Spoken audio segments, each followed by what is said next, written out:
pagbabago. Sawa na ang bayan ko sa magnanakaw na tao.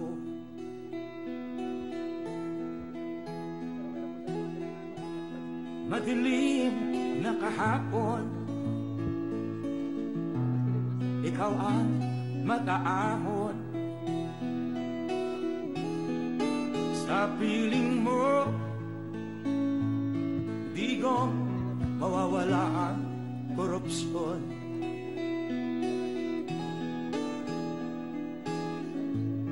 Tayo na, Pilipinas, tayo na magbago. Hawak kamay tayo. We shall begin with this afternoon's ceremony. Please remain standing for the invocation to be led by Lieutenant Colonel Roy L. Ongao, Chaplain Service, Command Chaplain.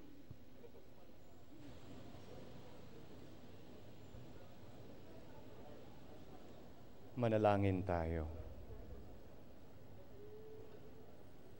O Panginoong Diyos, dinadakila ka namin sa pagtitipon na ito. Kami ay iyong pinagpala at karangalan namin na kami ay dinalaw ng aming Pangulo, Ginoong Presidente Rodrigo Roa Duterte. Isang malaking inspirasyon sa amin ang paglaan niya ng panahon upang kami ay makaisa ngayon. Ang kanyang pagdalaw ay para sa amin isang masidhing pagpaparamdam ng aming kahalagahan at pagkilala sa kahusayan at kagitingan ng mga tropa. Isa ring malaking pampasigla at pampataas ng moral sa amin para patuloy na maipamalas ang kabayanihan at wagas na pagganap ng aming mga katungkulan. Marami pong salamat sa biyaya ng kanyang pagkatao. Kami nawa iyong samahan sa pagtitipon na ito upang maunawaan namin ng lubos at maipaloob ang nais, ipaabot at ipaalala ng aming Pangulo. Pagpalain mo po, Panginoon, ang aming bansa sa kanyang pamumuno. Kasihan mo po siya ng kinakailangan dunong at mabuting kalusugan ng katawan at ilayo po siya sa kapahamakan at masasamang plano ng mga kalaban. Patuloy mo rin po sana kaming kasihan sa Special Operations Command ng aming mga pangangailangan. At para sa aming lahat, panatilihin mo nawa kaming malakas para sa kabutihan at patatagin sa pananalig sa iyo. Mapaunlad at ikarangal nawa namin ang kapit-bisig naming pagsulong at pagsisikap na makatugon sa iyong kalooban para sa mga taong aming pinaglilingkuran. Patuloy mo po kaming papag-isahin sa diwa ng tapat at makatarungang paglilingkod sa iyo at sa bayan at gawing maaasahan lagi sa tawag ng aming sinumpaang katungkulan. Papuri sa iyo, Panginoon, ngayon at magpakailanman. Amen. Please be seated.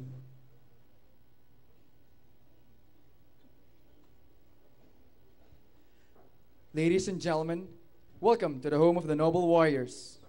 Today, we are honored to have the Commander-in-Chief, President Rodrigo Roa Duterte, to recognize the valiant and benevolent acts of our forces. So again, we would like to acknowledge our distinguished guests, all officers and enlisted personnel of the Armed Forces of the Philippines present in this significant occasion. To formally welcome everyone, may we call on the Commander, Special Operations Command, Philippine Army, Major General Danilo G. Pamonag, Armed Forces of the Philippines.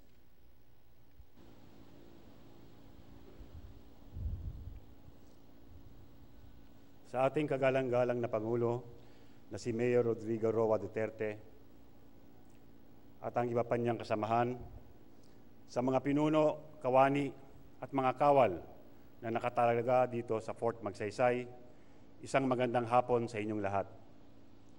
Isang malaking karangalan ang tayo mabisita muli ng ating Pangulo dito sa ating kampo. Alam ko, ang buong kawal ng Fort Magsaysay ay nagagalak at natutuwa na kayo'y makita at makasama muli.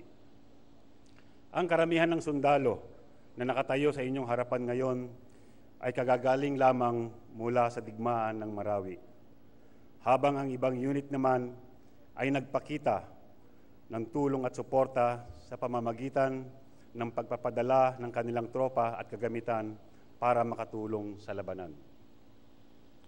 We left the main battle area in Marawi 3 weeks ago with our national flag flying high. It signifies new beginning. It symbolizes freedom. As we leave the main battle area, we left the good memories of our soldiers who gallantly fought and those who died in a battle. Every building retaken had a hard price, and every inch of the ground freed had a hard fought. On the other side, we also felt very happy as the people of Marawi started to go back home and began to stand on their own feet again. And with your presence here, we would like to take this opportunity to express our deepest gratitude to our Commander-in-Chief and the AFP leadership for the inspirations and motivations you had given us. Later, we would like to recognize some of our soldiers, our heroes, who fought gallantly and delivered victories to our nations. Maraming salamat sa ating mahal na Pangulo at maligayang pagdating muli dito sa Fort Magsaysay. Thank you very much, Major General Pamonok, sir, for that warm welcome. May we now request everyone to please direct your attention to the LED screen for an audiovisual presentation prepared by the Special Operations Command.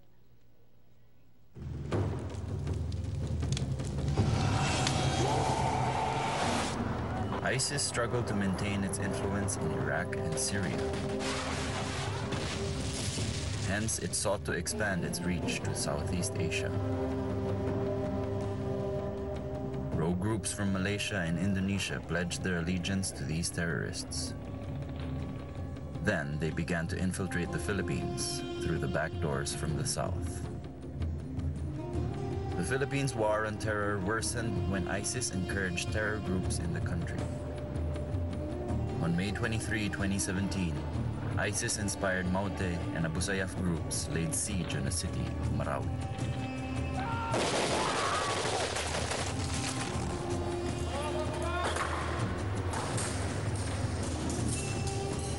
I had to declare martial law in the Mindanao group of violence.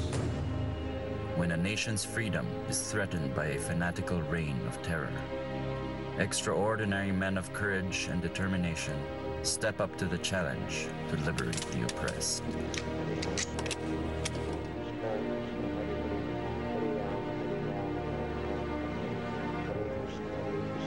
Servicemen willing to sacrifice their lives for God and country.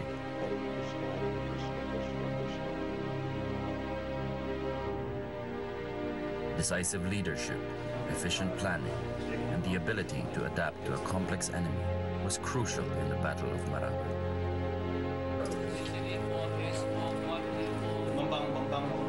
Naalala niyo yung ginagawa? Roger, account muna kayo dito bago kayo alis ha. Nilalasatan yun. Subukan natin butasin ng leader para makita natin sa ano. One of the world's most wanted is Nilon Hapilon. Alongside the Maute brothers, led more than 600 highly trained terrorists to establish strong defensive positions all over the city.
civilian hostages as human shields, mostly women and children.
Improvised explosive devices and effective enemy sniper fire were major obstacles that deterred advancing troops.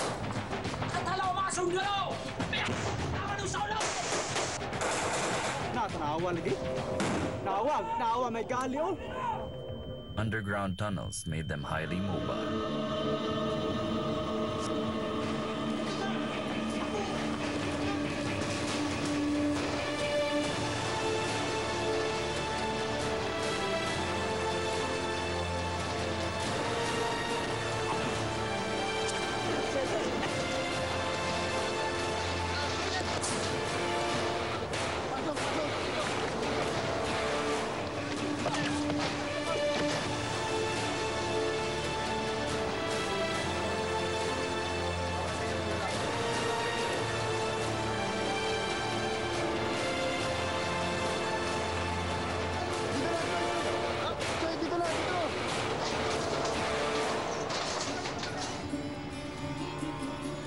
The soldiers' morale was boosted by the full support of their commander-in-chief.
I hereby declare Marawi City liberated from the terrorist influence that marks the beginning of rehabilitation.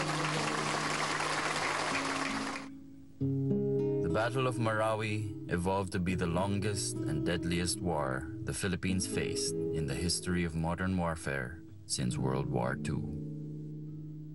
It is not the people we fight, but an ideology. An extremist ideology that ruined innocent lives. Rescue kami, tapos hindi nila kami sinaglalabas na po yung sinasabi nila na pag umuwi kami, wala silang gawing masama sa amin. Papasalamat kami kay Duterte dahil hindi siya masamang tao. Kaya namin siya pinagawa noon nung nanalo siya dahil alam namin na siya yung hindi tao.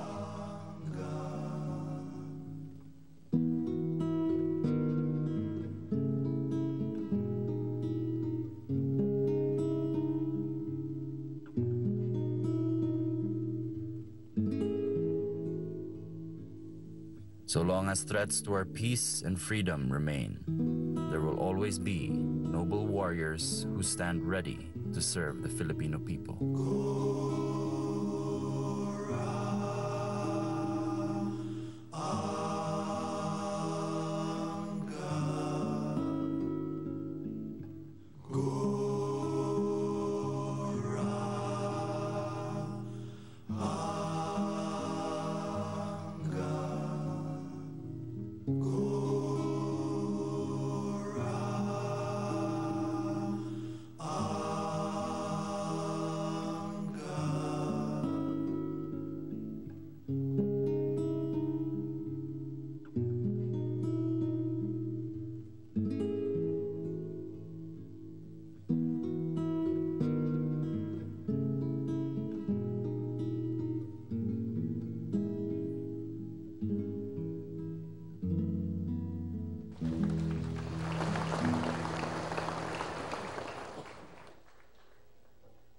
We shall now proceed to the awarding of medals to recognize deserving personnel who have displayed exemplary performance amid the armed conflict in Marawi City.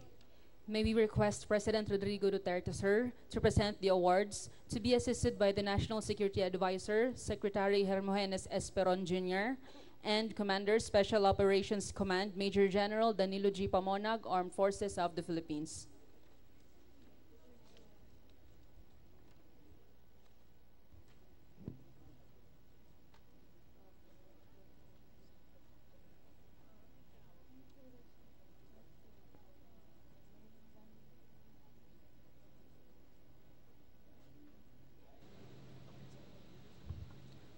Order of Lapu-Lapu, rank of Kamagi.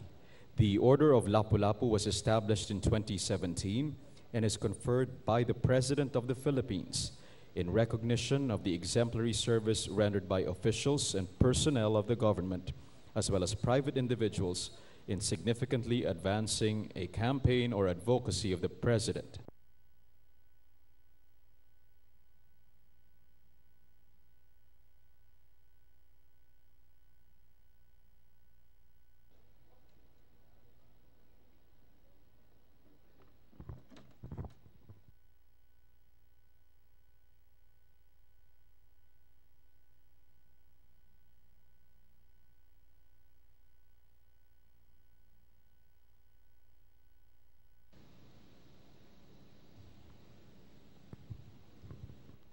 Particularly acts of valor and kindness described as extraordinary acts of service and exceptional contributions to the country.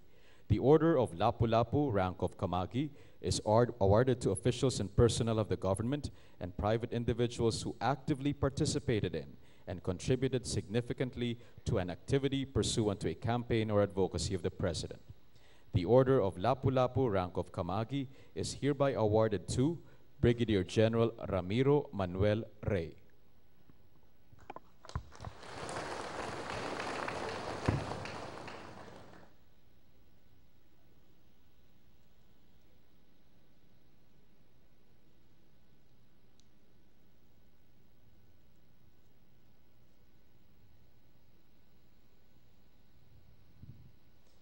The Order of Lapu-Lapu, rank of Kamagi, is hereby awarded to Brigadier General Corlito Vinluan Jr.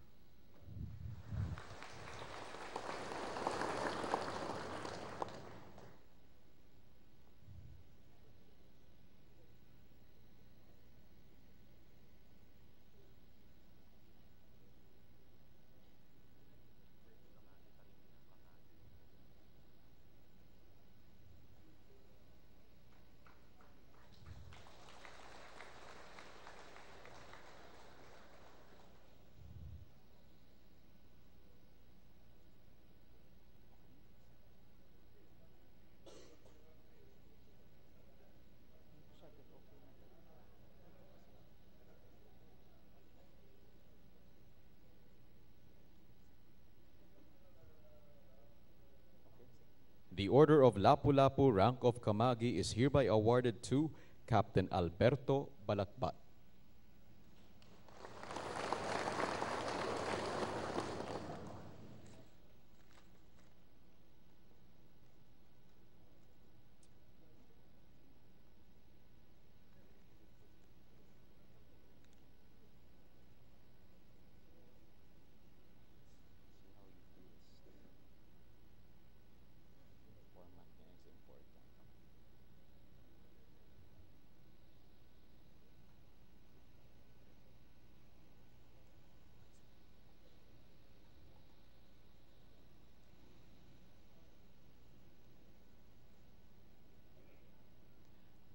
The Order of Lapu-Lapu Rank of Kamagi is hereby awarded to Staff Sergeant Generson Evia.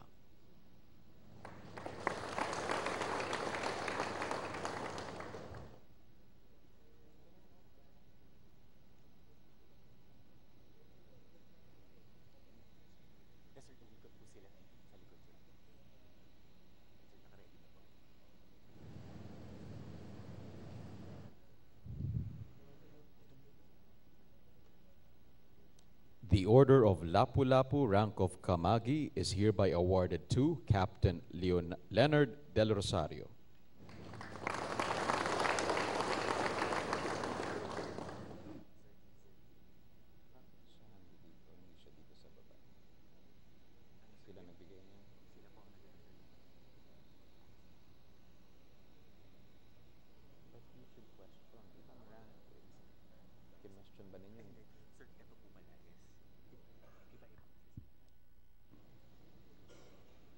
The Order of Lapu-Lapu Rank of Kamagi is hereby awarded to Second Lieutenant Rocky Johnson Abut.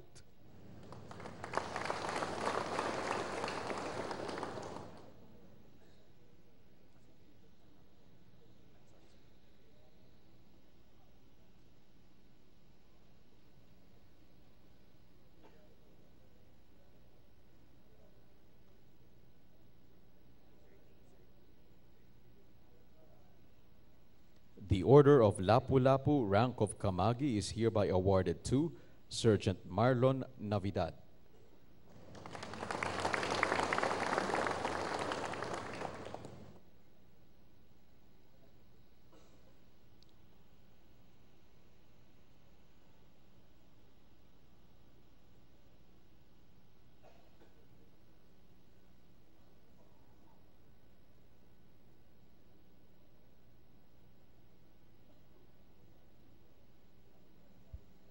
The Order of Lapu-Lapu Rank of Kamagi is hereby awarded to Sergeant Roger Guy.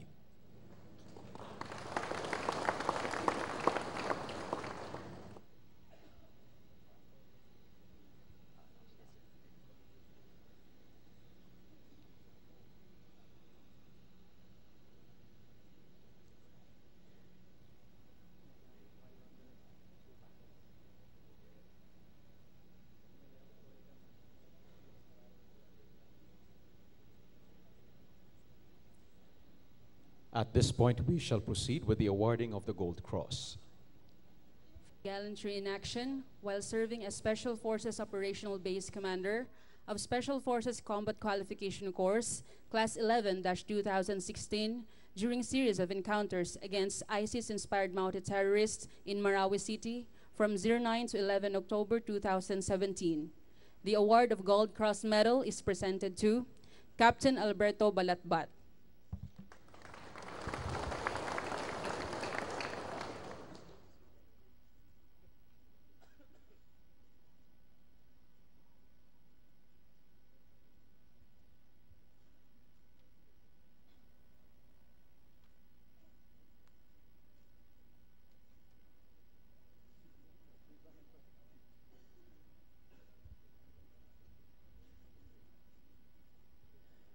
For gallantry in action during a series of encounters in the areas of Marawi City, Lanao del Sur, against the elements of ISIS-inspired terrorist group from 18 July to 10 October 2017, while serving as Team Leader, Team 4, Special Forces Operations Course, Class 135-16.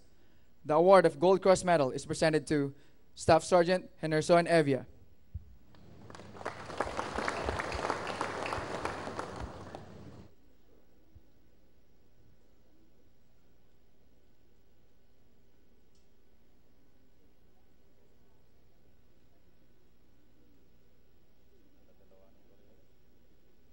For gallantry in action while serving as Company Commander of Scout Ranger Corps Class 201-2016 Lelantus during a series of encounters against undetermined number of ISIS-linked mounted terrorists in Marawi City from 31 May to 06 June 2017.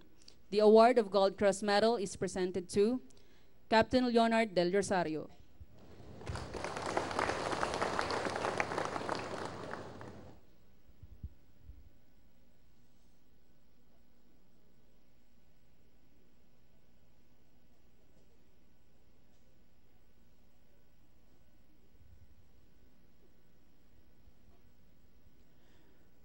For gallantry in action while serving as team leader of Team 2, Command Section, Scout Ranger Corps Class 200-2016, during the heights of Marawi City crisis against the ISIS-inspired terrorist groups from 05 to 26 June 2017. The award of Gold Cross Medal is presented to Second Lieutenant Rocky Johnson Abbott.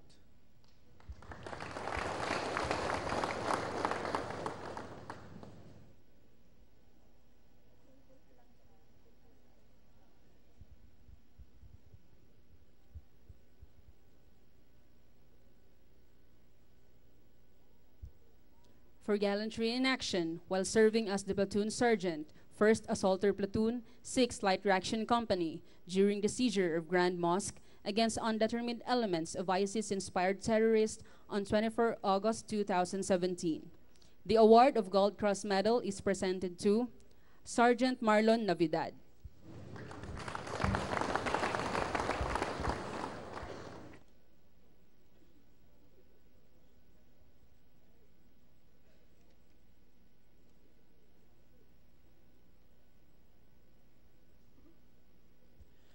For gallantry in action while serving as Platoon Sergeant, 2nd Assaulter Platoon, 6th Light Reaction Company, during an encounter against undetermined number of ISIS-inspired terrorist group at Barangay Tulali, Marawi City, on 13 July 2017.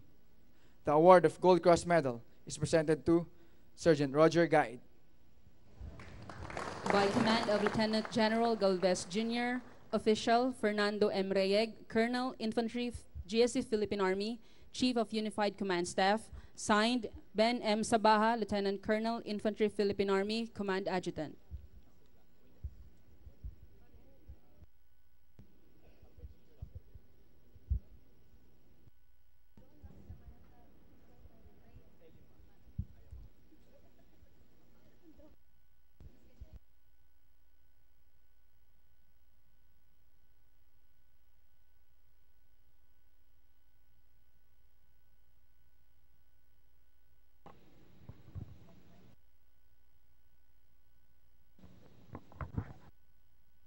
We shall now proceed with the conferment of the Order of Lapu-Lapu Rank of Kampilan.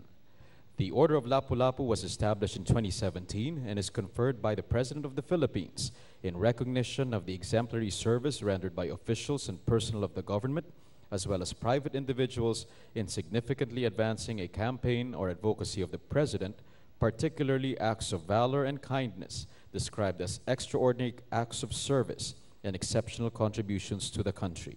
The Order of Lapu-Lapu Rank of Kampilan is awarded to officials and personnel of the government and private individuals who were seriously wounded or injured or suffered great loss of property as a direct result of their participation in an activity pursuant to a campaign or advocacy of the President. The Order of Lapu-Lapu Rank of Kampilan is hereby awarded to Senior Master Sergeant Alan Santisteban.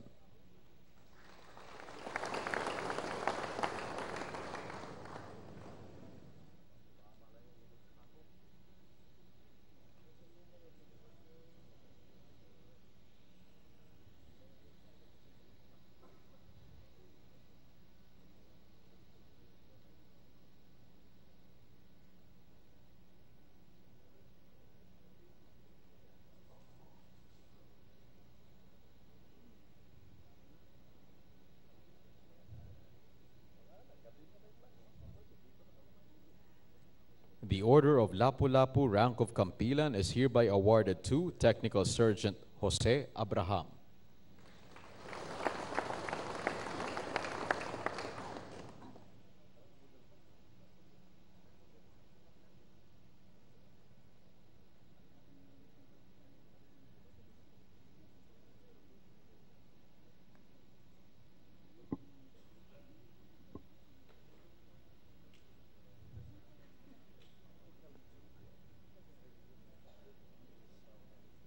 The Order of Lapu-Lapu Rank of Kampilan is hereby awarded to Technical Sergeant Ramil Esteves.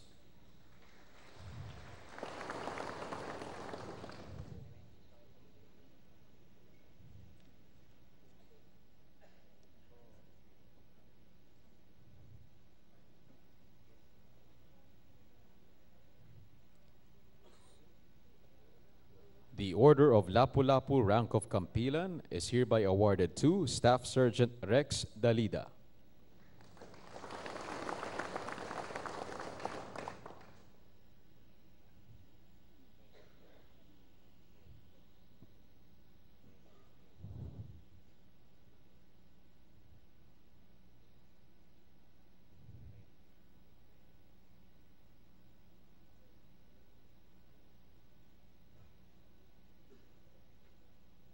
The Order of Lapu-Lapu Rank of Kampilan is hereby awarded to Staff Sergeant Gabriel Pascua.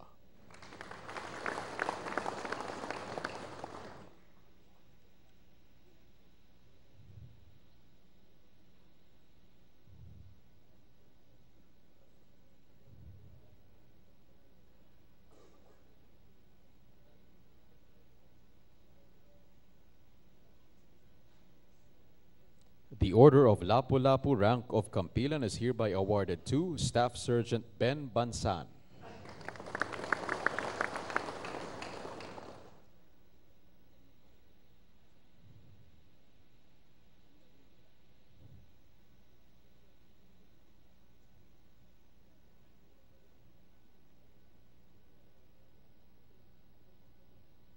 The Order of Lapu-Lapu Rank of Kampilan is hereby awarded to Sergeant Dennis Salcedo.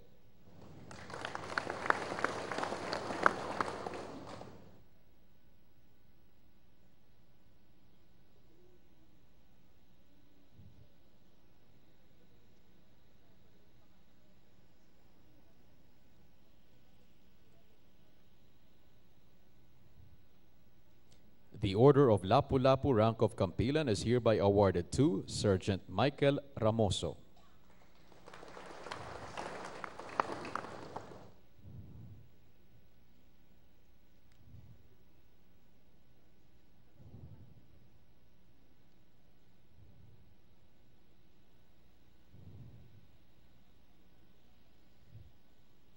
The Order of Lapu-Lapu Rank of Kampilan is hereby awarded to Sergeant Barney Buhia.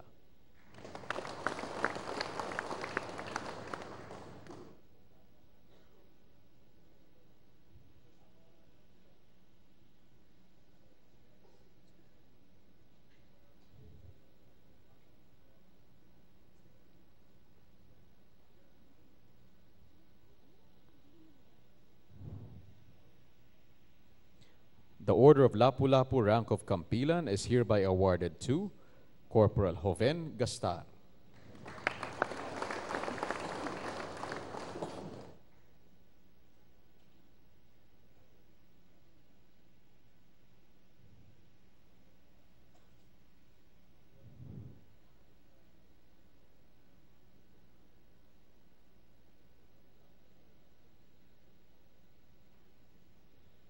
The Order of Lapu-Lapu Rank of Kampilan is hereby awarded to Corporal James Bagabuyo.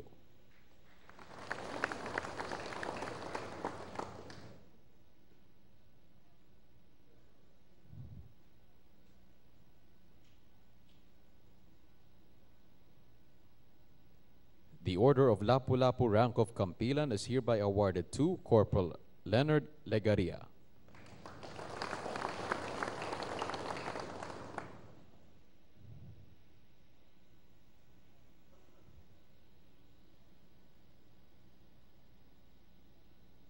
The Order of Lapu-Lapu Rank of Kampilan is hereby awarded to Corporal Ralph Aniceto.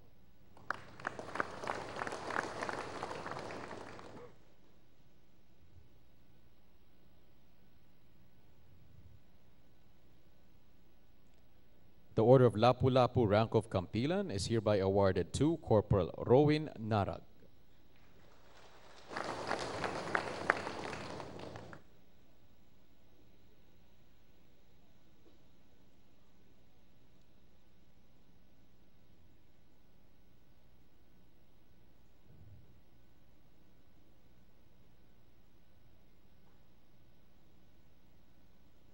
The Order of Lapu-Lapu Rank of Kampilan is hereby awarded to Corporal Benji Nopre.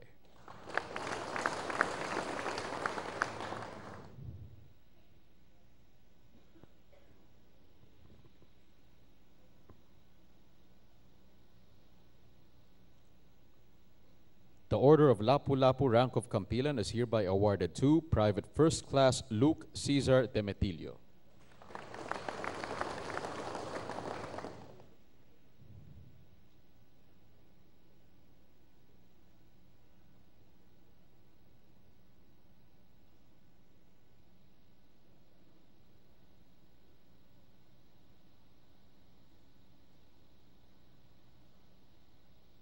The Order of Lapu-Lapu rank of Kampilan is hereby awarded to Private Noel Olintad.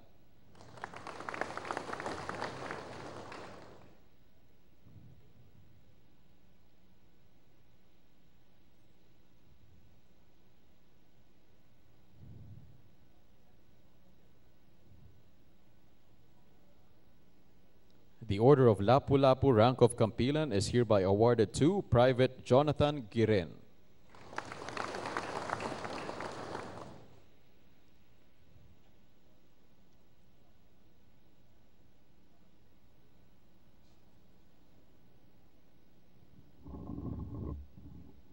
The Order of Lapu-Lapu rank of Kampilan is hereby awarded to Private Reynaldo Molina.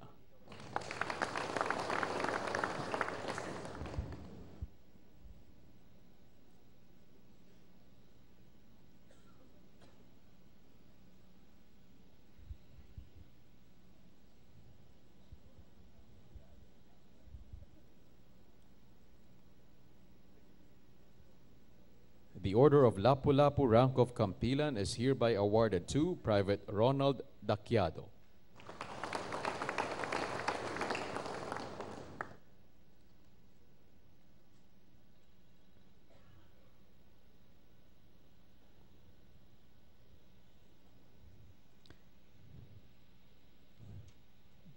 The Order of Lapu-Lapu rank of Kampilan is hereby awarded to Private Joselito Memrado.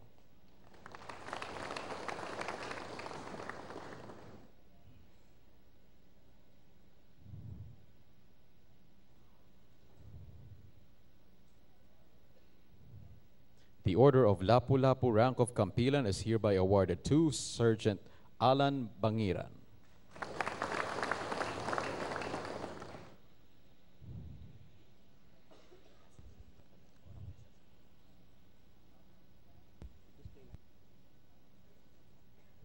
Finally, the Order of Lapu-Lapu rank of Kampilan is hereby awarded to Private Alan Lloyd Oropesa.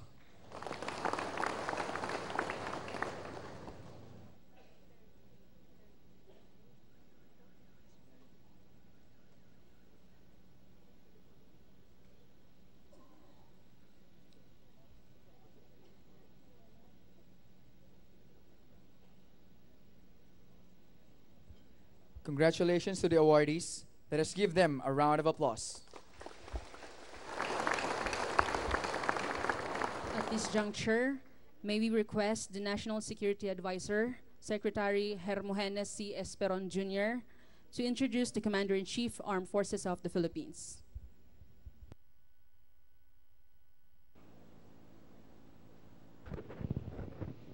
Mga kasama, ang ating pinuno, ang ating Commander-in-Chief, President Rodrigo Roa Duterte.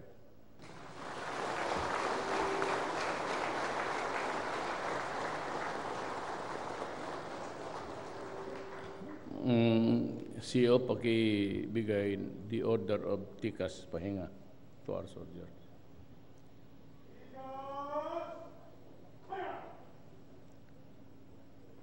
Thank you. Can you sit down? Let me acknowledge the officials here tonight. The National Security Advisor, Secretary Hermogenes Esperon Jr., Presidential Advisor for Military Affairs Arthur Tabaquero, Lieutenant General Salvador Melchor Mison, Vice Chief of Staff, Armed Forces of the Philippines, Major General Danilo Pamunak, Commander Special Forces Command, Brigadier General Corleto Binluan Jr., Commander Light Reaction Regiment, the officers and enlisted men of the Special Operations Command. Let me tell you at first, may prepared speech ako. But there are things here that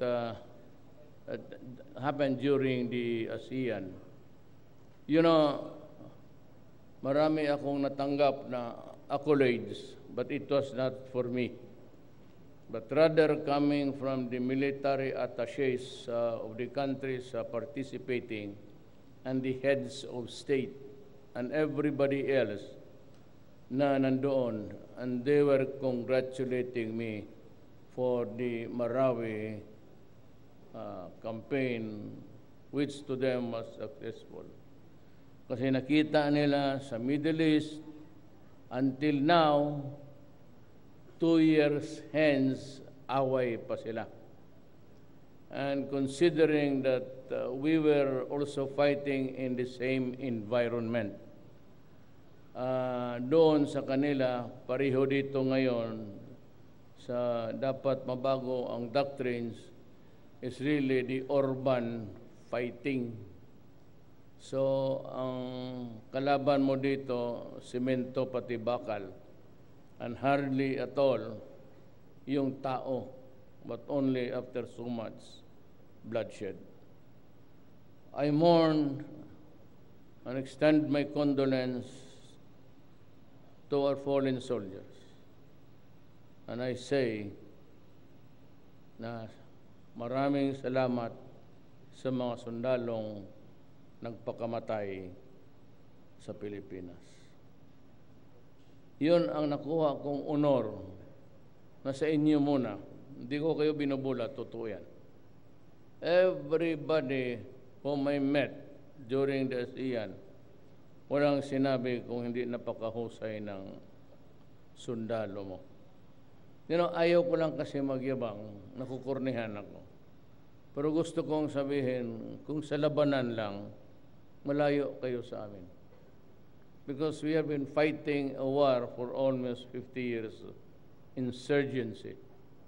Ngayon may nadagdag na at marami ng kalaban na harapin natin. But before I proceed, there are two things that really would divide the morale of the soldiers. Ang una talaga, ang pamilya. Tatalikuran niya because a soldier must report to the unit and to be sent to the battle. Yan ang unang tinitignan ko. Kaya even before anybody else, wala muna akong inintindi kayo. And my orders to, because they are really good friends of mine, even before I was mayor, sila si National Security Advisor, Esperon, Delfin Lorenzana brought the 2nd Ranger Battalion doon sa Davao nung mayor pa ako, sa Kalinan. Sila Yukot, yung magre-retire. But they are all in the government also. Lahat ng nag-retire, either sa police or sa army, sinasalo ko to give more productive years to their lives.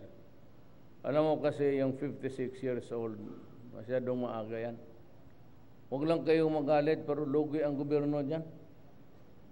Actually, yung 56 mag-retire, dapat mga 60.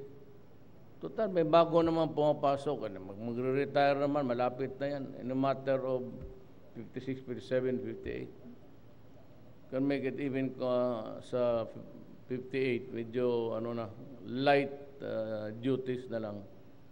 Pero at 56, alam mo, kung mag-asawa ka ng at the age of ang sundalo, paglandya na, abutin kayo ng mga 28, 29. And by that time, yung productive years ninyo, yung span, even if you place it at 30, tapos maging 40, 50, about 16 years, ang mga anak ninyo niyan high school pa. Totoo lang. And if you just rely on your pension, na hindi ko nga masahan yung akin, napakaliit. That is why I have decided yung lahat ng propiedad ninyo, and I hope it would start soon, pisahan na lang ninyo kaagad, sir, para matapos sa panahon ko. Yung lahat ninyong mga kampo, diyan yung sa Bonifacio, nakapalibutan na kayo ng mga building. So, ang decision ko was, yung mga lupa, kung Paginaldo, yung kung saan kayo, I will, maybe if you want, vertical na lang ang gawin ninyo. Yan ang munang hingiin ninyo, yung kampo ninyo, but you can have a common ground. At saka, iparent na lang ninyo, lease. Yung inyo, it's about, ang ano sir, mga Bonifacio, 16?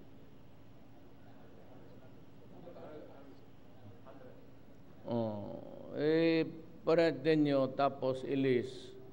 Napalibutan na naman yan ng building, kagaya ng iba yung BCDA. I'm sorry that government failed to fulfill the promise. Hindi ko naman panahon yan. Pero ibigay ko na lang sa inyo yan ngayon pa. And you can lease it. Ayoko yung pabilihin ninyo. You can lease it. Billion yan. And you will not have a problem anymore of at least the financial side of your being a career soldier. Ayaw lang kasi ni Dominguez yung any other arrangement. Yung finance, sabi niya, magtayo na lang sila ng sariling GSIS nila. The Armed Forces of the Philippines and the Philippine National Police would have an independent financial body.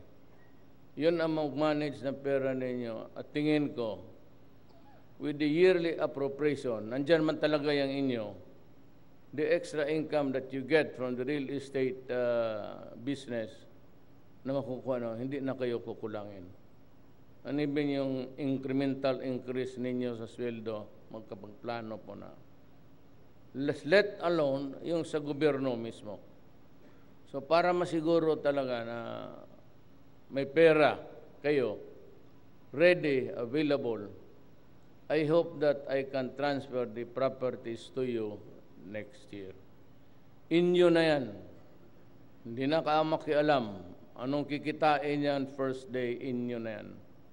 And magtayo kayo ng sarili ninyong parang GSIS.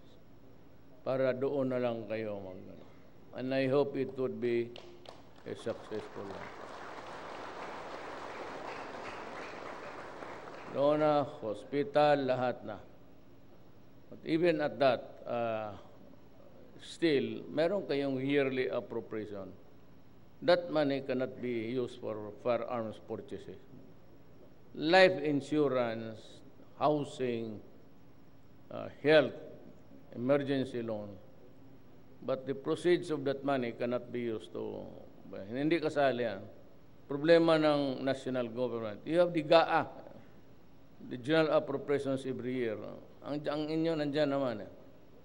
Ito yung para sa pamilya ninyo. I will make you first comfortable sa pamilya ninyo. Na para kung tumalikod man kayo at kung saan ka kayo dadalhin ng swerte, at least ang pamilya ninyo sigurado. Wala ka ng problema sa pag-aral and they can get the best education if you have that financial institution. Yan ang gusto kong itaas, ang moral ninyo. Kasi ang sundalo, pag iniisip ang pamilya, iniisip yung nagkasakit, may iniwan, ganon, medyo may bagahe talaga. The second aspect of the moral, para tingin ko, having been a mayor, kung dala ng tao, mga polis, and of course, yung rapport ko, lahat ng dumaan sa Mindanao, makilala man ninyo ako, is you will have the best of the arms now. Hindi na ako pumayag na magbili tayo ng second hand. Never mind about this story kasi magsisira pa ako ng tao o bayan. But I no longer will buy yung mga second hand na, even sa mga choppers, always. Now, in maybe next year late, I don't know, but sabi ni Jokno, scheduled for delivery na yung 23 gunship helicopters. Ang problema ko na lang, yung kasi minsan, halos nababasa ko, without exception, yung every time maglabas ng kampo ang sundalo, 7 or 10 kilometers after moving out, naaambos.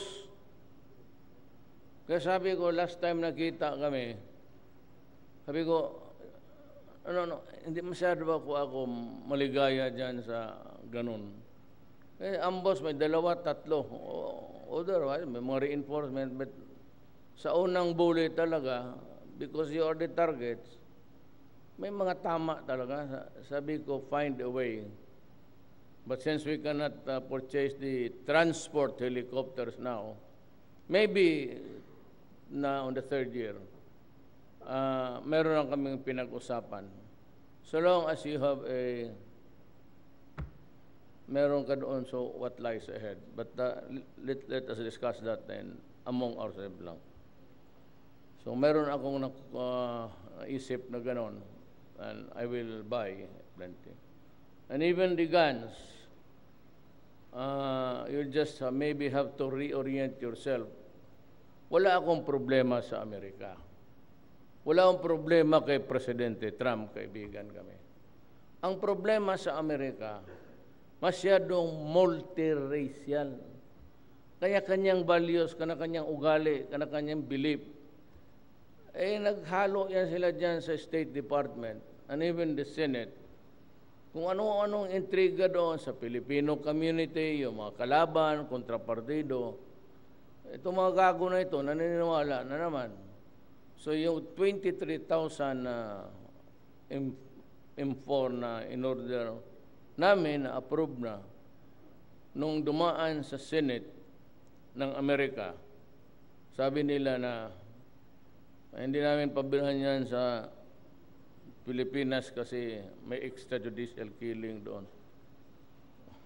So, marisip itong Amerikano, pagka-naib naman. Pagkabalik ninyo talagang pagka magsinabing all-out war, ang war niyan is you destroy the order is to destroy the organizations. Kasi organized crime talaga yung shabu. But as of now, just to, nilagay ko sa PDEA. But whether I like it or not, I have to return that power to the police.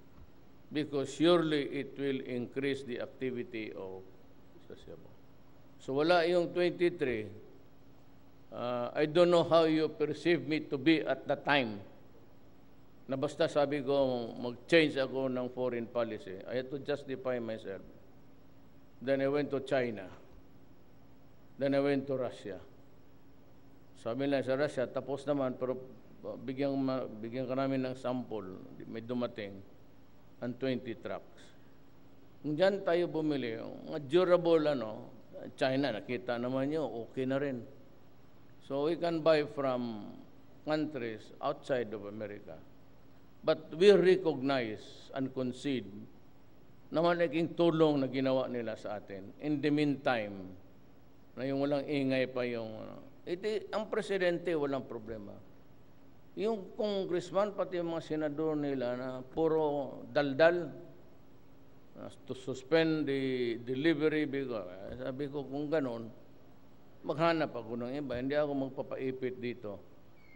And everybody was suspecting me. All was in the national interest of the Philippines. Para hindi ako mahuli. Ngayon, let me tell you frankly,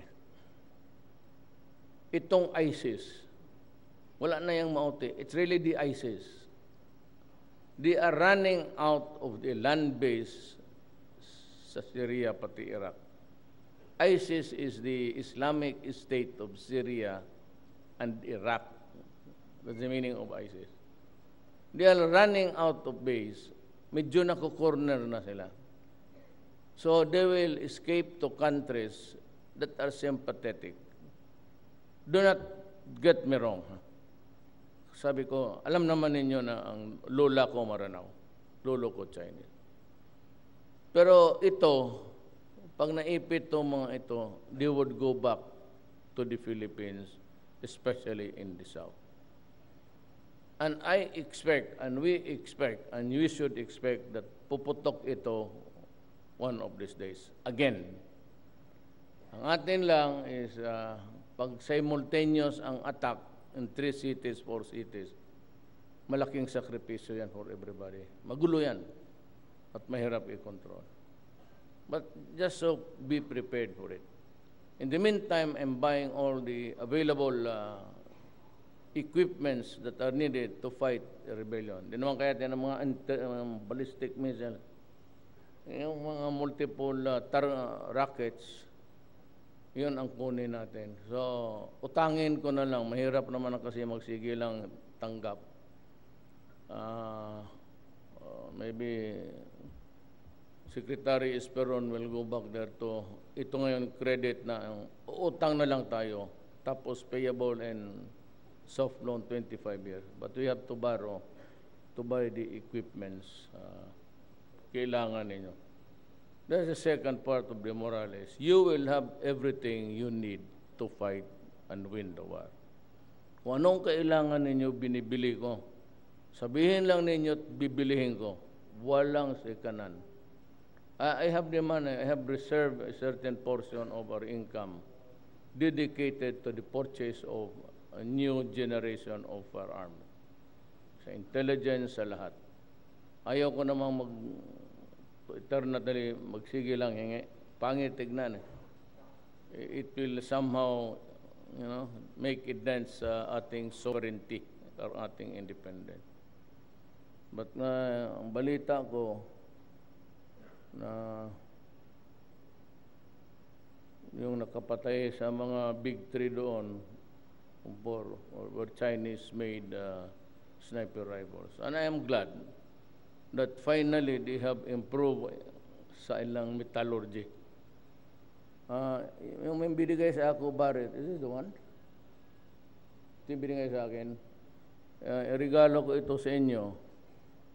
Kasi kayo yung there is no individual record.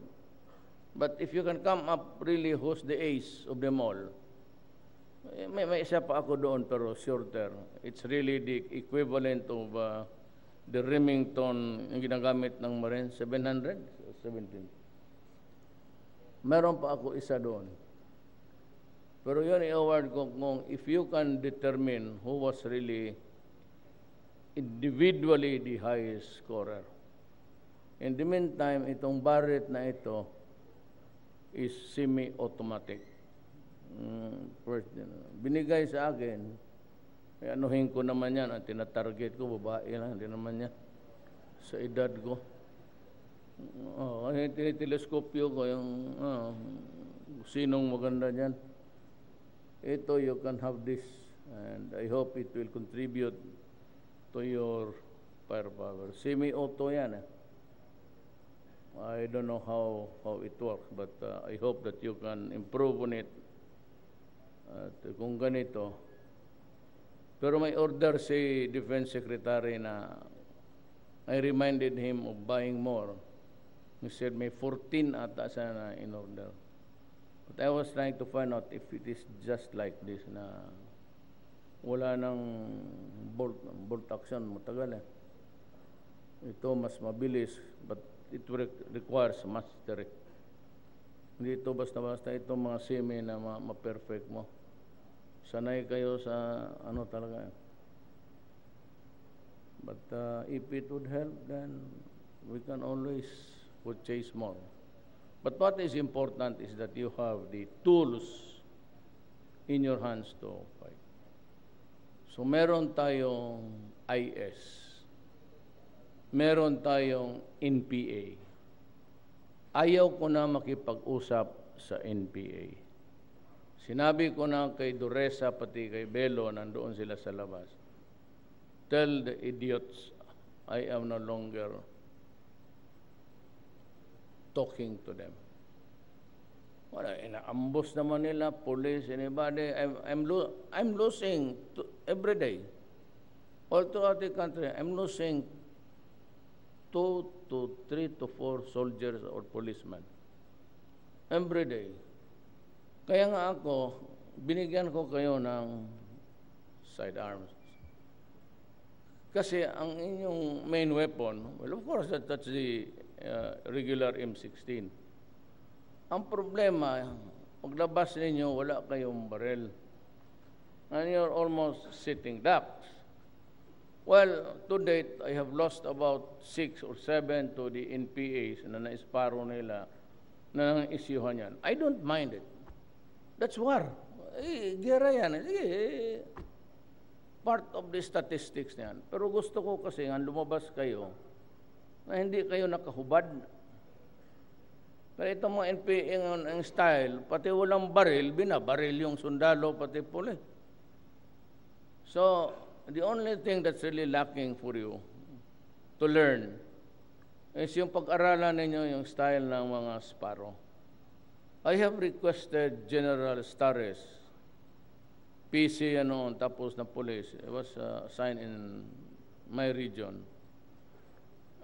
Pati itong grupo niya ng mga sundalo ng NPA noon.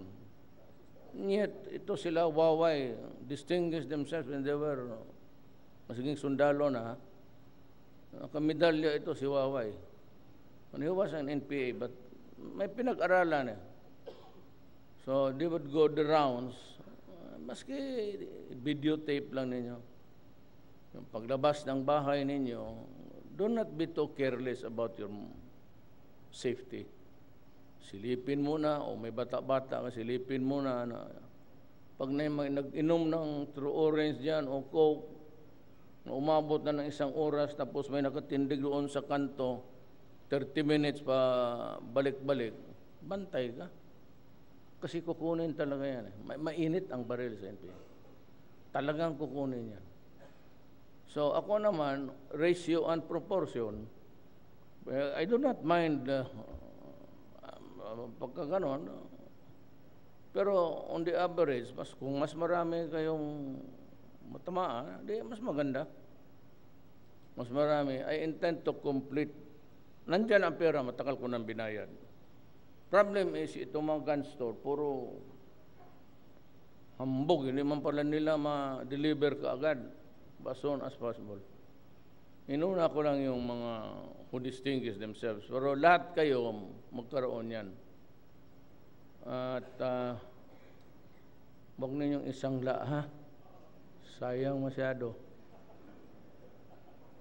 At saka kayong mga sundalo, paglabas ninyo ng gabi, yan, masabas. Ang malakas na loob ninyo, may baril. Ang ito rin mga ulol na mga pulis, magdawas, mag-inuman rin, hindi natin yan sila kalaban. Kaya kayo, pag nag-agawa na ng microphone, pulis talaga ang sundalo patos pulis yan ang magbarilan. Dahil sa babae, o yung microphone ng putang inang -1 na yan. Hayaan na niyo, tumalikod na lang kayo. Wala naman laban yung mga pulis. They are not your enemies. But be careful kasi pagka, the secret actually there is, huwag makita. Huwag makita na meron ka. Sundin na lang ninyo yung style na dito ilagay sa... Pero bantay kayo, kaya kung dito sa gitna, dyan nila nilalagay sa gitna eh. Yung mga ang putang ina baka nakakak, nakalimutan mong ilak. Kung mawala yung utin mo, magpakamatay ka na lang rin. Bali, patay ka na niya. Kasi ka pa, purma ka pa. Medal of Honor, Valor. Tapos wala ng utin. Bali, wala na yan. Diba? Tuloy mo na. At for those who are assigned in places, huwag ninyong isurrender yan buhay. ayaw ko kung anong guidance nila nitong mga generasyon. Ako, may spare magazine man yan. Either isa or dalawa. Usually, dalawa yan. Tapos nakadeploy yung isa, so tatlo. Yung dalawang magazine, pag naubusan ka na sa M16, bunot ka na. Meron man dito yung mga, yun ang kamedalya, dublado yun sila. Yung karga-karga nila, kanila yun. Magdating man yung kanilang sa gobyerno. So, dalawa. Sabi ko, palagay kayo ng dalawang holster. Lakad-lakad kayo sa kampo, puta na. Walang lalaban sa iyo. Tangina, dalawa yung baril mo. Akin, isa lang eh. But you know, I'm not trying to be funny. Reserve one magazine for yourself. Sa hulo, putang ina dyan sa mga lugar yan. Or even, everywhere pa, mga NP, hindi ko magawa ng pero doon, mag-surrender ka, gawin kang aso. Bababuyin ka dyan sa kampo. Gawin kang buy, lahat. Pamasahe pa rin mga yan. Ikaw pa ang... Yung dalawang magazine, para sa kanila yan. Yung isang magazine, para sa iyo. Siyempre, do not surrender. Fight it out to the last magazine. The other magazine, keep it for yourself. Pag nandyan yung camera, pag ikaw na naiwan, tawagin mo, malikay na. Malikay, putang ina ninyo. Ilagay mo yung bara sa bunganga mo tapos igano yung mga tangin.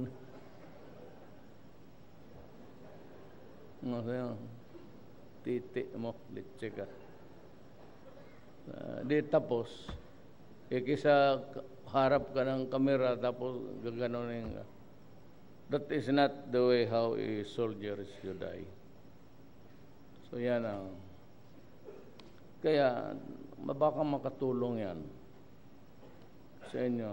Binilihan ko kayo ng sidearm. So, lahat na sundalo may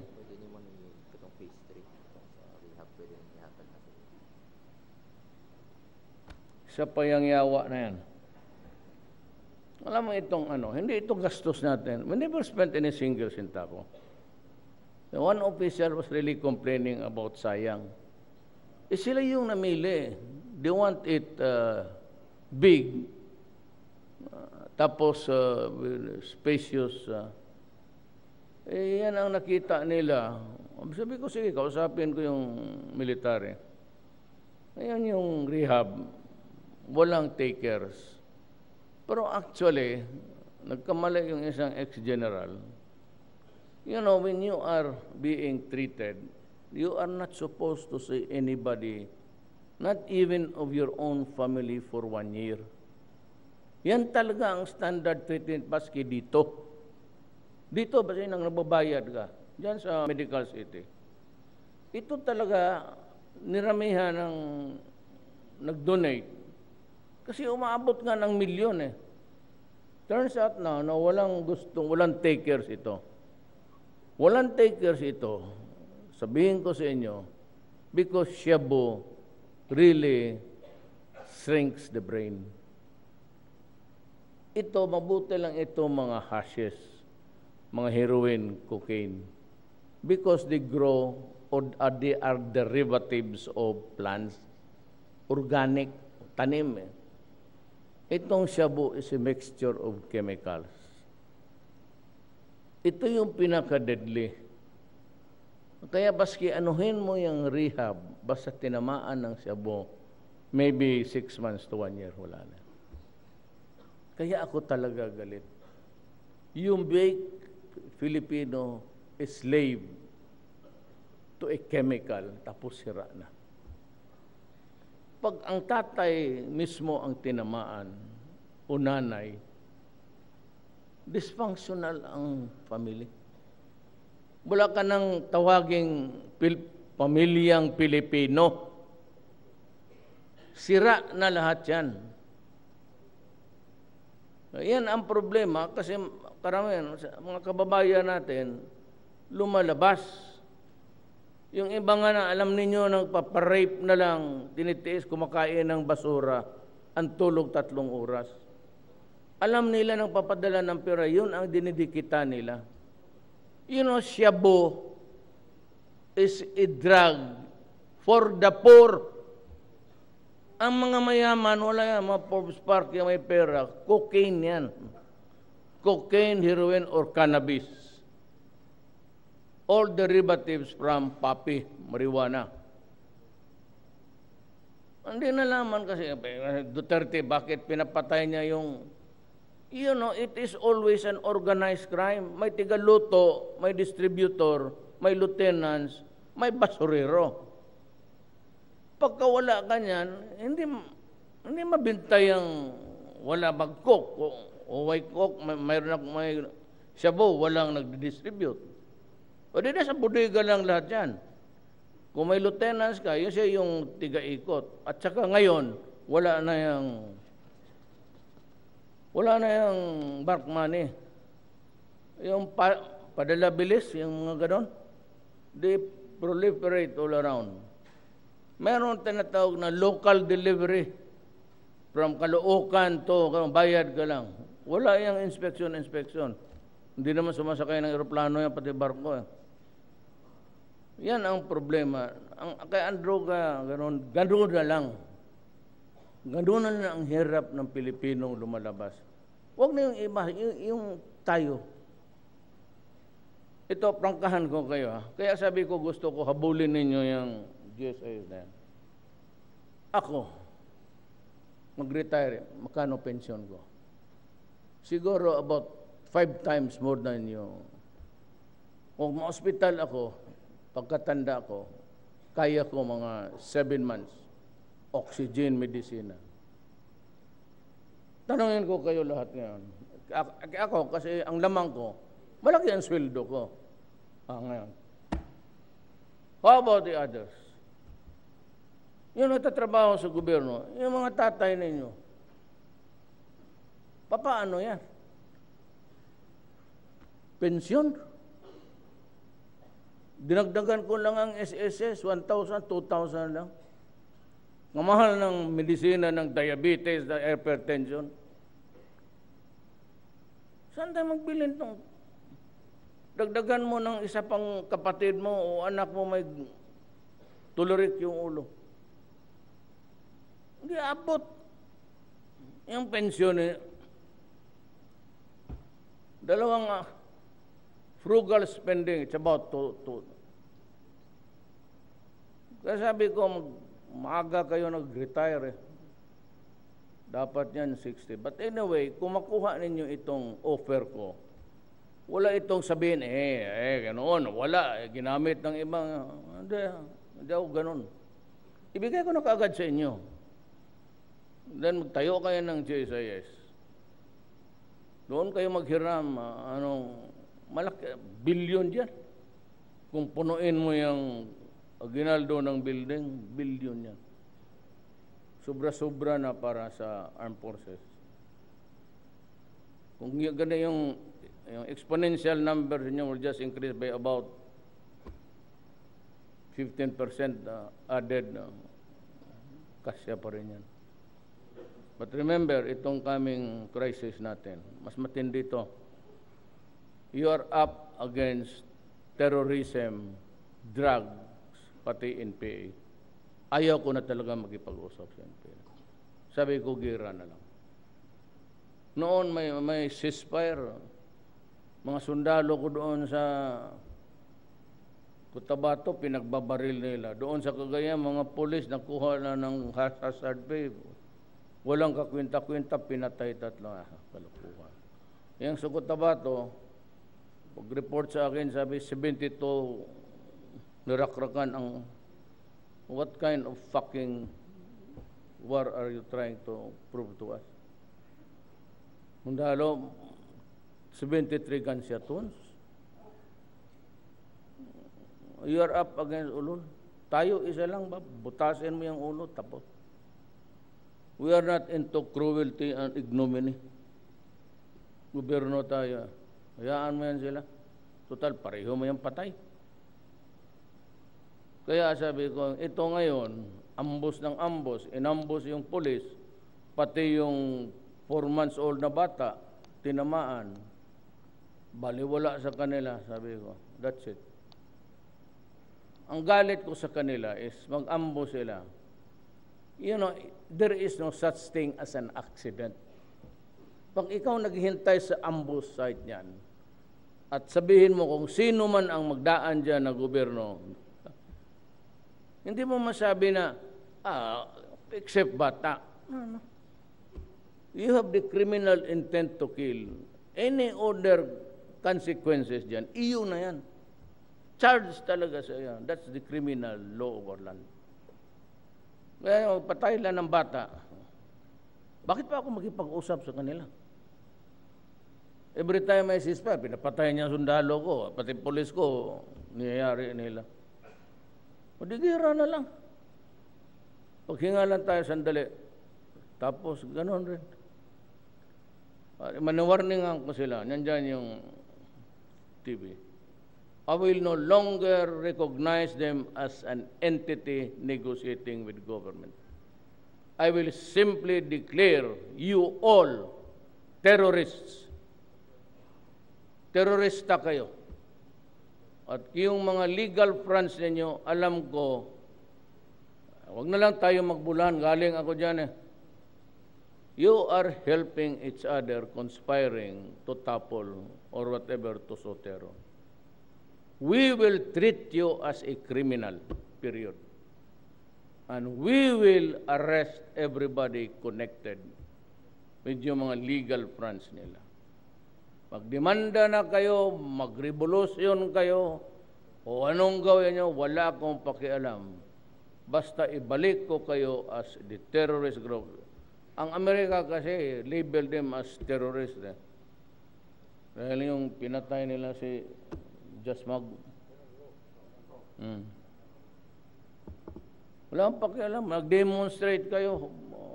Do not, basta ako, peaceful. Then you follow rules, huwag yung mag-istorbo ng kapwa-tao mo, hayaan ko kayo. But once you mess up, then I will call the soldiers and the police to do their duty. Mahirap yung style na ganun. And you are asking from me things. Noong mayor ako, kaibigan tayo, boto lang yun eh. Kaya alam ninyo, alaman nilang dumaan. Pati si Anyo noon, tumitingin sa akin, bakit itong bata na ito labas-pasok sa teritoryo ng NP? Buto lang yun. Alangan.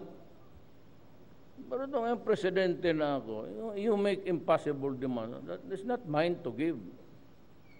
And now, I have to think of the higher interest of the nation. Hindi yung political career ko. So yan ang warning ko. And I will end my talk here. Huwag kayong magkamali. Kasi it's gonna be, matagal na nagtiis itong mga sundalo pati polis na silang pinagbabaril ninyo, wala silang magawa. O ito, may armas na lahat. Bas, kunting pagkakamali dyan. Yan, sabi ko, yung magtambay-tambay, barilin mo na. Yan na, sir, tiga-tinda man na ito, mani. Sinsya. Yung na, kita na lang mo, palit sa ilang mani, tana, kada adlaw.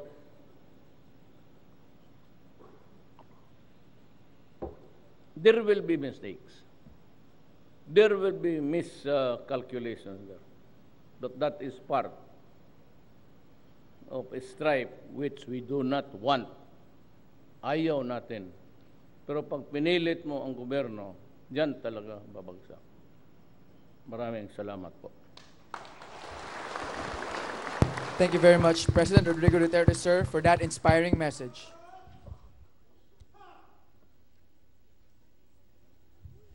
Ladies and gentlemen, that concludes this evening's ceremony.